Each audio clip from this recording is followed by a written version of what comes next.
చూస్ Country Delight, live better. ఇప్పుడే Country Delight app ని download చేసుకోండి. నమస్తే, నేను Keshav. Welcome to Suman TV. కుంభవృష్టి ఆపలేదు, ఎలాంటి ఆపశకునాలు ఆపజయాలు ఏవి కూడా అడ్డుకోలేవంటూ పవర్ స్టార్ పవన్ కళ్యాణ్ మరోసారి గర్జించారు భారీ వర్షంలో. ఓజీ సినిమా ప్రీ రిలీజ్ ఈవెంట్ హైలైట్స్లో ఇలాంటి మచ్చు తునకలు చాలా ఉన్నాయి. ఫైనల్గా ఈ ఓజీ ప్రీ రిలీజ్ ఎలాంటి మెసేజ్ ఇచ్చింది, దానికి తగ్గట్టుగా ట్రైలర్ కొద్దిసేపటి క్రితంగా రిలీజ్ అయింది, అది ఎలాంటి బజ్ క్రియేట్ చేస్తుంది, దీన్ని విశ్లేషించే ప్రయత్నం చేద్దాం. మనతో పాటు సీనియర్ జర్నలిస్ట్ అలాగే ఫిలిం క్రిటిక్ ప్రభు గారు నమస్తే. నమస్తే. ఓజీ ఓజీ ఓజీ ఎక్కడికి వెళ్ళినా అదే మ్యానియా నడిచింది. ఫైనల్గా ప్రీ రిలీజ్ ఈవెంట్ జోరు వర్షంలో ట్రైలర్ రిలీజ్ అయిపోయింది. సో ఏంటి ఈవెంట్ హైలైట్స్ ఏంటి? కుంభవృష్టిలో పవన్ కళ్యాణ్ గారు కొన్ని డైలాగ్స్ కూడా చెప్పారు, వాటి గురించి కూడా క్లారిటీ ఇవ్వాలి మీరు. ఓవరాల్గా ఈవెంట్ ఎలా జరిగింది? Okay, OG OG OG crazy crazy crazy అన్నట్టుగా ఈ మధ్య కాలంలో ఎంత బజ్ క్రియేట్ అయినటువంటి సినిమా ఇంకోటి లేదు. Most awaited film, most expected film, దానికి తగిన స్థాయిలోనే. యాక్చువల్గా నిన్న అక్కడ లాల్ బహదూర్ స్టేడియంలో పబ్లిక్ మీటింగ్, ఈ వర్షాలు ఇలా పడుతున్న టైంలో పబ్లిక్ మీటింగ్ పెట్టారు. అసలు వీళ్ళకి ఏమన్నా అయితేందా? అసలు దీనికి ఆల్టర్నేటివ్ కూడా ఆలోచించారు అక్కడ, కాకపోతే ఇక్కడికి శిల్పకళా వేదికకి షిఫ్ట్ అయ్యేలాగా. కానీ ఆల్రెడీ 7 దాకా కూడా ఏమో అసలు ఆ సూచనలు లేవు, మబ్బులు పెట్టేది లేదు, అమ్మాయి ఇంకేం లేదులే పర్వాలేదు కదా అనుకున్నారు. పబ్లిక్ కూడా విపరీతంగా వచ్చేసారు.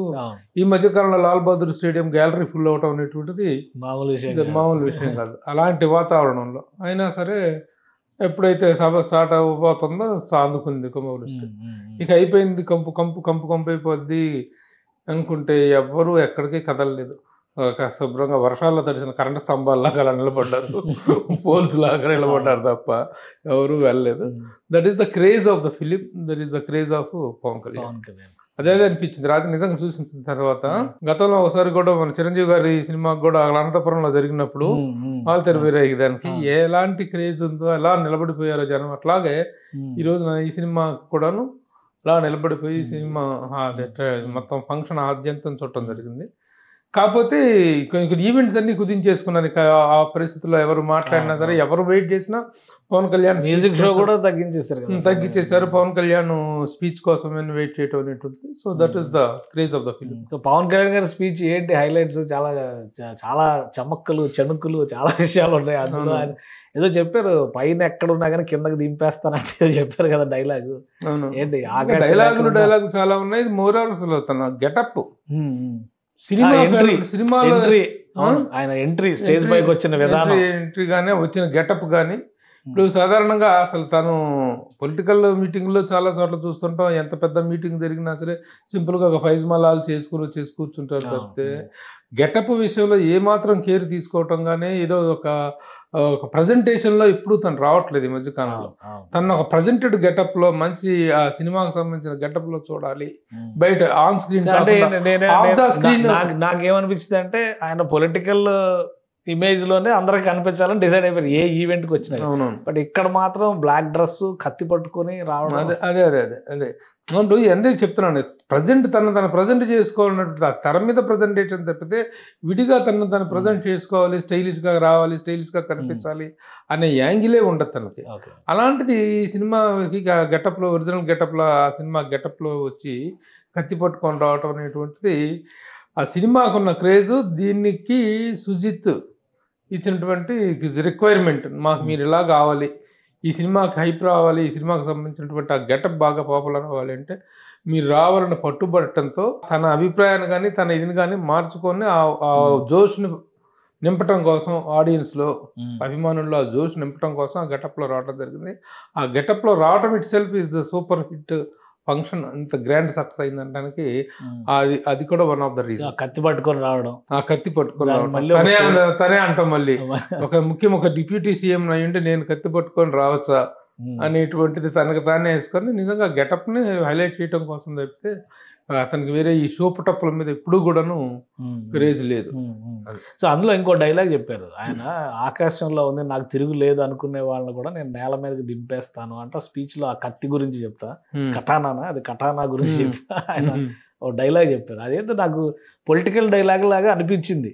అంటే పొలిటికల్ గా డైలాగుల్లో కొంతమంది దాన్ని అట్రిబ్యూట్ చేసుకునే అవకాశం ఉంది. ఎందుకు సోషల్ మీడియా అంతా ఇప్పుడు అదే సోషల్ మీడియాలో ఉద్దేశించి అన్నారు మీరు అని చెప్పని, ఎవరిని ఉద్దేశించి ఈ మాట అన్నారు అనేది వైరల్ చేస్తున్నారు. అవును, ఎవరిని ఉద్దేశించారని అనేటువంటిది కూడా అర్థమవుతుంది క్లియర్ గా. తను వైసీపీ పార్టీ అధ్యక్షుడు మాజీ ముఖ్యమంత్రి జగన్మోహన్ రెడ్డి గురించి అన్నాడు అనేటువంటిది తను అలా ఉద్దేశంతో అన్నా అనకపోయినా కరెక్ట్ గా సిచ్యువేషన్ అనేటువంటి దానికి సెటప్ అవుతుంది. ఎందుకంటే ఆ రోజుల్లో వైసీపీ ఎన్నికలకు ముందు జరిగిన ప్రచారంలో పవన్ కళ్యాణ్ అంటే ఏంటి చూపిస్తా, నా అధపాత్రానికి తొక్కకపోతే నా పేరే పవన్ కళ్యాణ్ కాదు, నా పార్టీ జనసేన పార్టీ కాదు అని విసిరిన ఛాలెంజ్ ఈ డైలాగ్కి రెండింటికి కరెక్ట్ గా లింక్ కుదురుతుంది. కాబట్టి అది అతను ఉద్దేశపూర్వకంగా అన్నాడా లేదా తెలియదు కానీ, సినిమా కథలో ఆ డిమాండ్ బట్టి అన్నాడా లేదా తెలియదు కానీ, ఇది మాత్రం it is directly attributing to that particular situation. So Pavan Kalyan గారు మాట్లాడేటప్పుడు కూడా ప్రొడ్యూసర్ దగ్గర నుంచి హీరోయిన్, విలన్, ముఖ్యంగా విలన్, ప్రతి ఆర్టిస్ట్ గురించి మాట్లాడారు స్పెషల్. అంత కేర్ తీసుకోవడం, ప్లస్ సుజిత్ ని స్పెషల్ గా ఇంట్రడ్యూస్ చేశారు. ఆయన అసలు సినిమా అతందే అని చెప్పి అన్నారు. ఏంటి దాన్ని ఏ విధంగా చూడాలి? ఆయన జనరల్ గా సినిమా ప్రమోషన్స్ లోకి ట్రెండ్ లోకి ఆయన మారిపోయారు సార్ మీరు అని అనుకోండి, ఆయన కూడా మారిపోయారు అనుకోవాలా, లేదా ఒక స్పెసిఫిక్ రీజన్ తోనే ఈ ఇంట్రడక్షన్ ప్రోగ్రామ్ అంతా జరిగిందా? ఏమి స్పెసిఫిక్ రీజన్ అనేది ఈ మధ్య పవన్ కళ్యాణ్ చాలా చాలా చాలా మారిపోయారు. చాలా మారిపోయారు. ఎందుకంటే సినిమా పట్ల చేస్తున్నట్టు చాలా కొద్ది సినిమాలు మాత్రమే, అటు పొలిటికల్ ప్రెజర్లో వాటి మీద కాన్సన్ట్రేట్ చేయలేని పరిస్థితి కూడా ఉంది. అలాంటప్పుడు కనీసం సినిమా ప్రమోషన్స్ విషయంలోనైనా మనం మాట్లాడాలి. ఎందుకంటే ప్రతి ఒక్కరు కూడా పవన్ కళ్యాణ్ తన గురించి ప్రస్తావిస్తే భలే అన్నాడు, మ్యూజిక్ భలే చేశాడు తమన్ అని అంటేనో, లేకపోతే సుజిత్ భలే డైరెక్షన్ చేశాడంటేనో, లేదా ఒక టెక్నీషియన్ గురించో, కెమెరామెన్ గురించో, ఒక మ్యూజిక్ డైరెక్టర్ గురించో, ఒక ఎడిటర్ గురించో మాట్లాడి తను ప్రస్తావిస్తే వాళ్ళు పొంగిపోతారు, వాళ్ళ పేరు పాపులర్ అవుతుంది. ఆ సినిమాలో ఉన్న టెక్నికల్ వెయిట్ ఎంతో బయటకు వస్తుంది, ఆర్టిస్టుల వెయిట్ ఎంతో బయటకు వస్తుంది. ఏ విషయం మాట్లాడకుండా అలా వచ్చేసి అయ్యూ వెళ్ళిపోతే సినిమా ప్రమోషన్ అనేటువంటిది ఈ రోజులో సాధ్యపడేది కాదు. సినిమా స్ట్రెంగ్త్ని ఎవరు చెప్పాలో వాళ్ళు చెప్తే ఇది అవుతుంది. ఆ పాయింట్ ఆఫ్ వ్యూలో తను నిజంగా మారిపోయి ఇంతకుముందు ఎప్పుడూ పార్టిసిపేట్ చేసింది లేదు అసలు. ఈ ప్రీ రిలీజ్ ఈవెంట్స్ లో ఉన్నట్టుగా చాలా తక్కువ తను మాట్లాడిన పబ్లిసిటీ పాయింట్ ఆఫ్ వ్యూలో. కాబట్టి జరిగిన ఆలస్యాలు ఎలాగో జరిగినాయి, వాటిని కొంతైనా తన తెర మీదకి వచ్చేసి కాంపెన్సేట్ చేస్తే సినిమాకి హైప్ వస్తుంది అనేటువంటి ఉద్దేశంతో అంత సుదీర్ఘమైనటువంటి ఎప్పుడు 5 నిమిషాలు 5-6 నిమిషాలు తప్ప ఇప్పుడు మాట్లాడారు. కాబట్టి that is a wonderful change, you have to appreciate that. తను అంతగా మాట్లాడకపోతే ఇప్పుడు ఇంత హైట్ వచ్చేది కాదు. So main opponent lead Imran Hashmi గురించి అయితే ఏకంగా పాట పాడి మరీ చెప్పి జలక దిక్లాజ అంటూ, అంటే ఒక సీనియర్ యాక్టర్, ఒక పర్ఫార్మర్ అయినటువంటి ఆర్టిస్ట్, ప్రొటాగనిస్ట్ యాంటాగనిస్ట్ కు మధ్య ఉండే కాంబినేషన్, ఆ స్ట్రెంగ్త్ ఉండాలి. ఆ ఆపోజిట్ చేసినటువంటి ఆర్టిస్ట్ అంత పవర్ఫుల్ యాక్టర్ అయినప్పుడే తన పర్ఫార్మెన్స్ కు కిక్ వస్తుంది. అదే రాముడు రావణాసురుడు లాంటి ఒక సర్వశక్తి సంపన్నుడితో పోరాడినప్పుడే కదా రాముడు తాలూకు ఇదైనటువంటిది బయటపడుతుంది. హీరో అనేటువంటి ఎంత క్రూరమైనటువంటి వాడు, విలన్ వాడు ఎంత క్రూరమైన వాడు అయితేనే హీరోయిజం అనేటువంటిది అంత ఎలివేట్ అవుతుంది. ఆ పాయింట్ ఆఫ్ వ్యూలో కాబట్టి ఒక గొప్ప యాక్టర్, కాబట్టి he has given a special mention about him. Okay. So heroine గురించి ఆ స్టోరీ, ఆయన సువ్వి అని ఒక పాట వెళ్ళింది, బాగానే వెళ్ళింది, జనం చూశారు. బట్ ఈ విలన్ ఈ కథకి, ఆ సాఫ్ట్ లైన్ లవ్ స్టోరీకి ఎక్కడ మ్యాచ్ కనిపించట్లేదని అభిప్రాయం ఉంది. అదే అభిప్రాయం పవన్ కళ్యాణ్ గారు అక్కడ వ్యక్తం చేశారు. ఏంటి అసలు ఆ కాంబినేషన్? అంటే యాక్చువల్ గా ఈ సినిమా అనేటువంటిది 1980s నాటి ఒక వింటేజ్ స్టోరీ, ఒక టైం పీరియడ్ కి సంబంధించిన స్టోరీ. 1980s నాటి లవ్ స్టోరీస్ కానీ, అప్పటి మన సోషల్ లైఫ్లో కానీ, యూత్లో కానీ ఉండేటువంటి ప్రేమల్లో ఉండేటువంటి సెన్సిటివ్నెస్, ఇప్పటి ప్రేమల్లో ఆ సెన్సిటివ్నెస్ కంటే కూడాను ఆర్టిఫిషియాలిటీ, ఒక రకమైన ఇది కనిపిస్తుంది, కృత్రిమత్వం కనిపిస్తుంది. అలా కాకుండా 80s లో ఒక సమాజంలో ఒక పొయిటిక్ సెన్స్ ఉండేది. వాడు ఏ నేరస్తులే కావచ్చు, రాజకీయ నాయకులే కావచ్చు, ఎవడైనా సరే ఒక మంచి పాటకు, అది మన రావుగోపాలరావు గారు డైలాగ్, మనిషిని నాకు కాస్త కళాపోషణ అనుకుంటా, అలా కళాపోషణ దృష్టి అనేటువంటిది 80s లో చాలా అద్భుతంగా ఉండేది. ఉండేది. అలాగా సువ్వి అనేటువంటి పాట, గ్యాంగ్స్టర్ సబ్జెక్ట్కి సువ్వి అనేటువంటి పాటకి ఆ క్యూట్ లవ్ స్టోరీకి సంబంధం లేదు. కానీ అలాంటి సిచ్యువేషన్లో, అలాంటి సినిమాలో, అలాంటి కంటెంట్లో ఇలాంటి ఒక మెలోడీని ఇన్సర్ట్ చేయటం అనేది ఒక ప్రత్యేక అంశంగా ఇలాంటి జీవితం, మన జీవితం ఇంత ఇంత ప్లెయిన్ గా ఉంటే మనకు కూడా బాగుండేమో, ప్రతి ఒక్కరికి ఇలాంటి జీవితం కావాలనుకోవటం, దట్ ఇస్ వండర్ఫుల్ జెస్చర్. అదొక సెపరేట్ రిలీఫ్ అయి ఉంటుంది. ఎందుకంటే సినిమా దగ్గర నుంచి కూడా గన్స్ ఆఫ్ రోజెస్ అని, ఫైర్ స్టార్మ్ అని, ఇలాంటి ఒక వొకాబులరీ తోటి, ఇలాంటి ఒక వైలెంట్ బ్యాక్ డ్రాప్ తో వెళ్తుంది కదా, అలాంటి దాంట్లో ఈ సాంగ్ కానీ ఆ పర్టికులర్ ఎపిసోడ్ ఒక రిలీఫ్ ఎలిమెంట్ గా అనుకోవచ్చు. ఓకే.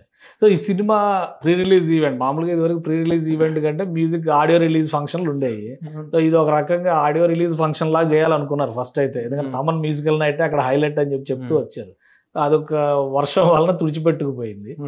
బట్ సినిమాలో ఉన్నటువంటి ఆర్టిస్టులు అందరినీ కూడా పవన్ కళ్యాణ్ గారు క్యారెక్టర్స్ తో సహా ఇంట్రడ్యూస్ చేసినటువంటి విధానం, డైరెక్టర్కి ఇచ్చినటువంటి క్రెడిట్ ఏం చెప్తారు మీరు? డైరెక్టర్ ఆయన సాహో సినిమా చేసిన తర్వాత వచ్చినటువంటి ఇమేజ్ని కానీ, ఆ తర్వాత మళ్ళీ ఒక గ్యాంగ్స్టర్ స్టోరీలో వెళ్ళడాన్ని ఒక విధంగా సాహసం అనుకోవాలి. ఎందుకంటే ఆల్రెడీ ముందు సినిమా కూడా అదే వచ్చి రెండు కంపేర్ చేస్తారని ఒక భయం, ఆందోళన ఉంటుంది. సో ఈ డేరింగ్ డెసిషన్ తీసుకోవడం వెనక రీజన్స్ ఏమై ఉండొచ్చు?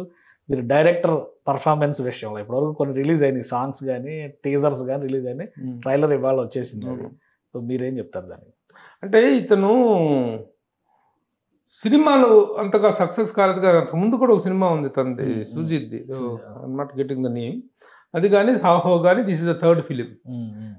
ఇది అంత పెద్ద ఇది కాలేదు, కానీ డైరెక్టర్గా అతనికి చాలా పేరు వచ్చింది. ప్రజెంటేషన్ అనేటువంటి చాలా డిఫరెంట్గా చేస్తున్నాడు, అంత హై పెడుతుంది. ఇప్పుడు బాహుబలి సిరీస్ తర్వాత సాహో అనేటువంటి సినిమాని హ్యాండిల్ చేయటం, అతను అక్కడ నేను దుబాయ్ కూడా వెళ్ళినప్పుడు నేను సెట్కి వెళ్ళటం జరిగింది, ప్రభాస్ గారిని కలవటం, తను సుజీత్ని అక్కడ కలవటం కూడా జరిగింది. అసలు అక్కడ జరిగిన ఆ షూటింగ్ ఆ లెవెల్ అదంతా చూస్తుంటే, ఆ రేంజ్ ఆఫ్ ఎక్స్పెండిచర్ కానీ, ద లావిష్నెస్ కానీ చూస్తుంటే, డైరెక్టర్లను డబ్బు ఖర్చు పెడతాం ఒకటైతే, ఆ ఖర్చు పెట్టేది స్క్రీన్ మీద కనిపించేంత మీనింగ్ఫుల్గాను ఒక ఎంగేజింగ్గా ఉండటం అనేది కూడా చాలా ఇంపార్టెంట్. ఆ పాయింట్ ఆఫ్ వ్యూలో చూసుకుంటే ప్రజెంటేషన్ చాలా గొప్పగా చేస్తున్నాడు ఇతను అనేటువంటిది ఉందన్నమాట.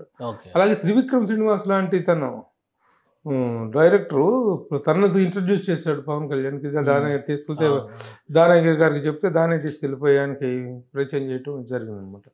సో తను కథ చెప్పిన విధానంలో నాకు నచ్చింది అని చెప్పేసి తను అప్రిషియేట్ చేయటం, సరే this is the wonderful chance, ఈ ఛాన్స్ ద్వారా ఇంకా సుజిత్ మంచి, ఇంకా ఎందుకంటే ఇన్ని సంవత్సరాలు ఖాళీగా ఉండదు, సాహు తర్వాత గ్యాప్ తీసుకోవటం, ఏదో సినిమా చేసుకుందాంలే, ఏదో ఒక చిన్న ఛాన్స్ రాకపోతుందని కాకుండా ఓపిక్గా వెయిట్ చేసి ఇంత పెద్ద ఇది సాధించడం అనేటువంటిది ఆ కుర్రోడుకున్న పట్టుదల, వాటికి you have to appreciate. So మీ దృష్టిలో ఇప్పుడు ట్రైలర్ రిలీజ్ అయిపోయింది, సినిమా ట్రైలర్ రిలీజ్ అయింది, మీరు ఏమి అనలైజ్ చేస్తారు? మీ ఒపీనియన్ ఎలా చెప్తారు ట్రైలర్ విషయంలో? ఎప్పటివరకు గతంలో వచ్చిన టీజర్ విషయంలో పాటలు రిలీజ్ అయిపోయినాయి, ఆల్మోస్ట్ సినిమాకి సంబంధించి మేజర్ పోర్షన్ ప్రజల ముందరకు వచ్చేసినట్టే, హాఫ్ అన్ అవర్ స్టోరీ వరకు వచ్చేసినట్టే, almost 20 to half an hour 30 minutes వరకు స్టోరీ వచ్చేసినట్టే. ఎలా ఉంది ఓవరాల్గా మేకింగ్ కానీ, పర్ఫార్మెన్స్ కానీ, పవన్ కళ్యాణ్ అపీరెన్స్ కానీ? ఓవరాల్ కంటే ఇప్పుడు ఏదైనా seeing is believing, until and unless we see the full film. ప్రతి సినిమా కూడా ట్రైలర్ దశలో, టీజర్ దశలో, సాంగ్స్ దశలో, పబ్లిసిటీ దశలో అద్భుతంగానే ఉంటుంది, అద్భుతంగానే ప్రజెంట్ చేస్తారు ఉన్నటువంటి దీన్ని మనం. కానీ తీరా up to the expectations create చేస్తారు, అది బాగా మ్యాచ్ అయింది, అందులో డౌటే లేదు. అట్లా పవన్ కళ్యాణ్ సినిమాకి ఆ క్రేజ్ రావటం అనేటువంటిది అసలు ఇట్స్ నో వండర్. అంటే జనాలు కూడా పిచ్చెక్కిపోతున్నారు పవన్ కళ్యాణ్ గారి డైలాగే, వీళ్ళిద్దరు పిచ్చెక్కిపోయి చేశారు అన్నారు కదా సుజిత్ తమన్ గురించి మాట్లాడతా. జనాలు కూడా పిచ్చెక్కిపోతున్నారు. 2-3 నెలల గ్యాప్ లో పవన్ కళ్యాణ్ గారి ఇంకో సినిమా రావడం ఏంటి, ఆల్మోస్ట్ ఆయన బహుశా ఆయన కెరియర్ లో ఇంత షార్ట్ స్పాన్ లో ఏ సినిమా రాలేదు. సో మీరేం చెప్తారు దాన్ని? Really it is a wonder. ఇన్ని సంవత్సరాల తన కెరీర్లో అక్కడమ్మాయి ఇక్కడ అబ్బాయి దగ్గర నుంచి మొదలుకుంటే ఇప్పటి వరకు జరిగిన ఇన్ని సినిమాల కెరీర్లో ఏ రోజు కూడా సంవత్సరానికి 2 ఏళ్ళకు ఒకసారి సినిమాలు రావటమే చూసాం తప్ప 2 ఏళ్ళకు సినిమా రావటం ఫస్ట్ టైం చూస్తున్నాం పవన్ కళ్యాణ్ కెరీర్లో. అలాగే ప్రతి ఒక్కరిలో కూడాను ఇది కనిపిస్తుంది. అందుట్లో తను పొలిటికల్ ఉండటం, ఒక హైప్ సిచ్యువేషన్ లో ఉండటం, కేవలం ఆంధ్రప్రదేశ్ ఉప ముఖ్యమంత్రి అనేటువంటిదే కాకుండా దేశవ్యాప్తంగా కూడా ఒక క్రేజ్ సంపాదించుకున్నటువంటి పొలిటీషియన్ కావటం. So cinema is also coming in pan India range లో రావడం, ఇవన్నీ కూడా కమ్ టుగెదర్ ఫ్యాక్టర్స్ అవన్నీ, కలిసి వచ్చిన అదృష్టాలు, కలిసి వచ్చినటువంటి అనుకూల అంశాలు. కాబట్టి ఆ క్రేజ్ అనేటువంటిది అద్భుతంగా ఉంది. So no doubt the wonderful openings అనేటువంటి బుక్ మై షోలో కానీ మిగతా వీటిలో కానీ చాలా ఫాస్ట్ వేలం పాటలు పెడతారు, సినిమా టికెట్లు వేలం పాటలు పెట్టడం చాలా ఫాస్ట్ గా ఉంది క్రేజ్ అనేటువంటిది. ఇక ప్రతిపక్షాలు కూడా ఏం నోరెత్తలేదు, దొరక ఆయుధాలు దొరకలేదేమో. కానీ ఓవరాల్గా ఇప్పుడు జరిగినటువంటి ఈవెంట్ కానీ తర్వాత వీళ్ళు ప్రమోట్ చేసినటువంటి విధానం కానీ చూసి పవన్ కళ్యాణ్ గారు ఎమోషన్ గారు చూసిన తర్వాత ఆయన సినిమాల పైన మరింత ఫోకస్ పెడతారేమో అనిపిస్తుంది. మీరేమంటారు? పెట్టాలనే కోరుకుంటున్నాం. ఇప్పుడు ముఖ్యమంత్రిగా ఉప ముఖ్యమంత్రిగా జాబు, రాజకీయ ప్రస్థానం అనేటువంటిది గొప్పదే. తనకు వచ్చినటువంటి అద్భుతమైనటువంటి దీంట్లో ఫుల్ ప్లెజ్డ్ 24/7 365 days రాజకీయాల్లోనే మునిగి తేలిపోవాలనేటువంటిది కాదు కదా. ప్రతి ఒక్కరికి వాళ్ళ సొంత వ్యాపకం ఒకటి ఉంటుంది. As far as the financial aspect is concerned అంత క్రేజ్ ఉన్నటువంటి స్టారు లేడు, అంత పూరెస్ట్ స్టారు లేడు. నిజం చెప్తున్నాను. ఈ రోజున పవన్ కళ్యాణ్ అంత భేద స్టార్ ఎవరు లేరు ఈ రోజు. Poor star, he's pure but he's poor. తనకున్నటువంటి ఇన్ని సంవత్సరాల సంపాదనలో, ఇన్ని కోట్ల క్రేజ్లో ఎన్ని కోట్లైనా వెనకేసుకోగలిగిన వాడి యొక్క బ్యాలెన్స్ షీట్ ఈరోజు చూసుకుంటే సినిమాల్లో సంపాదించుకెళ్ళిపోయి కార్యకర్తలకు టీ కాఫీలు ఇచ్చినటువంటి పవన్ కళ్యాణ్ సినిమాలు వదిలేసిపోతే ఎక్కడి నుంచి సంపాదిస్తారు? రాజకీయాలు అవినీతి చేసి సంపాదించాలా? అది చేసేటువంటి వాడైనా, అది చేయడానికి దిగజారే వ్యక్తి అయినా కాదు కదా. అది సినిమా అనేటువంటిది చేసుకుంటేనే తను పొట్టపోసుకోగలడు, తన ఫ్యామిలీని పోషించుకోగలడు. విమర్శలు వస్తున్నాయి కదా. ఇప్పుడు మన ఆయన ఏదో షూటింగ్ లో ఉన్నారు, ఏపీలో ఇన్సిడెంట్ జరగానే ఎక్కడ ఏడిసారు పనికిమాలని చేస్తూనే ఉంటారండి. ఎవరి పని వాళ్ళు చేసుకుంటున్నారు తప్ప నీ ప్రధానమైన వృత్తిగతను అన్యాయం చేస్తే, తనకు బాధ్యత లేకుండా ప్రవర్తిస్తే మాట్లాడుకోవాలి. కానీ పనికిమాలిన డిస్కషన్స్, పనికిమాలిన వాదనలు ఎన్ని చేస్తే ఏంటి? ఎవరి వృత్తి వాళ్ళని చేసుకోకుండా చేసుకోమని ఇస్తున్నారు. నేను అదే మొదటి నుంచి అదే వాదిస్తున్నా. ఏ రాజకీయ నాయకుడికి వ్యాపారాలు లేవు, ఫ్యాక్టరీలు లేవు, ఇవి లేవు, పారిశ్రామికవేత్తలు ఎంతమంది లేరు వీళ్ళలో. వాళ్ళందరూ అన్ని వదిలేసి వచ్చి రాజకీయాలు చేస్తున్నారా? రాజకీయాలకు ఒక టైం కేటాయించుకుంటారు. ఆఫ్టర్ ఆల్ మన జీవితంలోనే మనకు ఒక బైఫికేషన్ ఆఫ్ టైమింగ్ ఉంటుంది, షెడ్యూల్ ఉంటుంది. ఒక్కొక్కరు ఒక్కొక్క ఇది చేస్తున్నారు కదా. మనకు రేట్ కళ్ళ ముందు ఎంతమంది మహానుభావులు ఎన్నెన్ని పనులు చేసుకోలేదు. సో అంటే ఇప్పుడు ఏపీలో కూడా ప్రీ రిలీజ్ ఈవెంట్ ఉంటుంది అన్నారు. మరి దాని గురించి ఏమి అనౌన్స్మెంట్ రాలేదు ఏమన్నా? ఇక అవకాశం ఉండే ఛాన్స్ లేదు. ఎందుకంటే వాళ్ళు ఆల్రెడీ 22వ తారీఖు 23, 24, 25 సినిమా రిలీజ్ అనుకున్నారు కానీ కుదరలేదు. ఇక దీన్నే ఇంత భారీ స్థాయిలో చేసుకోవడం జరిగింది. ఏపీలో ఏదైనా ఇదైన తర్వాత సక్సెస్ మీట్ లాంటిది ఏమైనా కండక్ట్ చేసే అవకాశం ఉందని తెలుస్తుంది. దీని తర్వాత ఒక ఆఫ్టర్ రిలీజ్ దీంట్లో వైజాగ్ కానీ విజయవాడ కానీ చూస్తున్నారు. బహుశా అటు కూడా వర్షాలు ఎక్కువ పడుతున్నాయి. వర్షాల వల్ల అక్కడ ఏంటంటే పబ్లిక్ ఫంక్షన్ చేయగలగాలి. పవన్ కళ్యాణ్ వస్తున్నప్పుడు ఏదో చిన్న ఆడిటోరియంలో చేస్తే అంత పెద్ద ఆడిటోరియంలో ఎవరిని రప్పించాలి? క్రూ రావడానికి సరిపోతుంది. అట్లా అనుకుంటే రాయలసీమలో అనంతపురం, తిరుపతి, కర్నూలు సెలెక్ట్ చేసుకుని చేయాలనుకుంటే ఎంతలోకి ఎక్కడ చెయ్యొచ్చు. దాని గురించి కాదు, ఓన్లీ బికాస్ ఆఫ్ రెయిన్. ఇప్పటికి కూడా ఇక్కడ ఎంత ఇబ్బంది పడ్డారు. క్లైమేట్ ఒకటే ప్రాబ్లం. అన్ని చోట్ల చేయడానికి అవకాశం ఉంది. సో సక్సెస్ మీటింగ్ ప్రిపేర్ అవ్వాలి. Success meeting let us get prepared అనేటువంటిదే ముఖ్యమైన. కానీ ప్రభు గారు ఇప్పుడు ఇక్కడ ఈవెంట్ ఉండదు ఆంధ్రాలో, సరే రిలీజ్ అయిన తర్వాత సక్సెస్ మీడియా జరుగుతుంది. అందుకేనా పవన్ కళ్యాణ్ గారు కూడా స్పీచ్ లో 2 రాష్ట్రాల ముఖ్యమంత్రులకి కృతజ్ఞతలు చెప్పారు. సినిమా ఈవెంట్ కి సహకరించినందుకు, టికెట్ల ధరలకి, ప్రీమియర్ షోస్ కి, బెనిఫిట్ షోస్ కూడా పర్మిషన్ ఇచ్చారు కదా. అందుకే ఇక్కడ చెప్పేశారా? అంటే ఇక్కడ చెప్పడం అక్కడ ఇద్దరు ముఖ్యమంత్రులకు కలిపి చెప్పినట్టే. అక్కడ ఇక్కడ ఫంక్షన్ జరిగింది కాబట్టి అక్కడ ముఖ్యమంత్రికి కదా. టోటల్గా 2 రాష్ట్ర ప్రభుత్వాలు తమ నిర్మాత అభ్యర్థనను సానుకూలంగా పరిశీలించి టికెట్ రేట్లు పెంచుకోవడానికి కానీ, ప్రీమియర్ షోస్ కానీ అవకాశం ఇచ్చారు, సానుకూలంగా స్పందించారు అనేటువంటి విషయాన్ని కృతజ్ఞతలు చెప్పారు. దట్ ఈస్ కామన్, ఎవరైనా చెప్పాలి కదా. కనీసం అక్కడ ఫంక్షన్ సక్సెస్ అయినప్పుడు ప్రతి ఒక్కళ్ళు ఏం చెప్తారు? ప్రభుత్వానికి, స్థానిక పోలీసులకి, అక్కడ సిబ్బందికి, ఇవాళ లాల్ బహదూర్ స్టేడియం స్టాఫ్ కూడా ఆయన కృతజ్ఞతలు చెప్పడం జరిగింది. It is formality. సో టికెట్ల రేట్ల పైన విమర్శలు అయితే ఆగడం లేదు. అంతకు ముందర ఇచ్చినటువంటి పర్మిషన్స్ దృష్టిలో పెట్టుకొని ఇప్పుడు అధికారం మీ చేతిలో ఉంది కాబట్టి మీకు తోచినంతగా పెంచుకుంటున్నారు అని విమర్శలు అయితే విపక్షాలు చేస్తున్నాయి. వైసీపీ నాయకులే స్ట్రైట్ గా పవన్ కళ్యాణ్ గారి బెనిఫిట్ షోకి 1000 రూపాయలు టికెట్ పెట్టడం పైన విమర్శలు గట్టిగానే వస్తున్నాయి.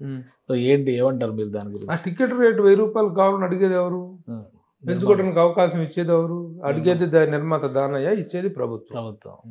ఈయన కాబట్టి ఈయన ఇన్ఫ్లుయెన్స్ ఉంది, పరోక్షమైనటువంటి ప్రభావం కీలక భాగస్వామి అనుకోవడం ఉంది అని అనేటువంటి విమర్శ మనం ఎన్ని అడ్డుకట్టలు వేసినా ఆగదు అది.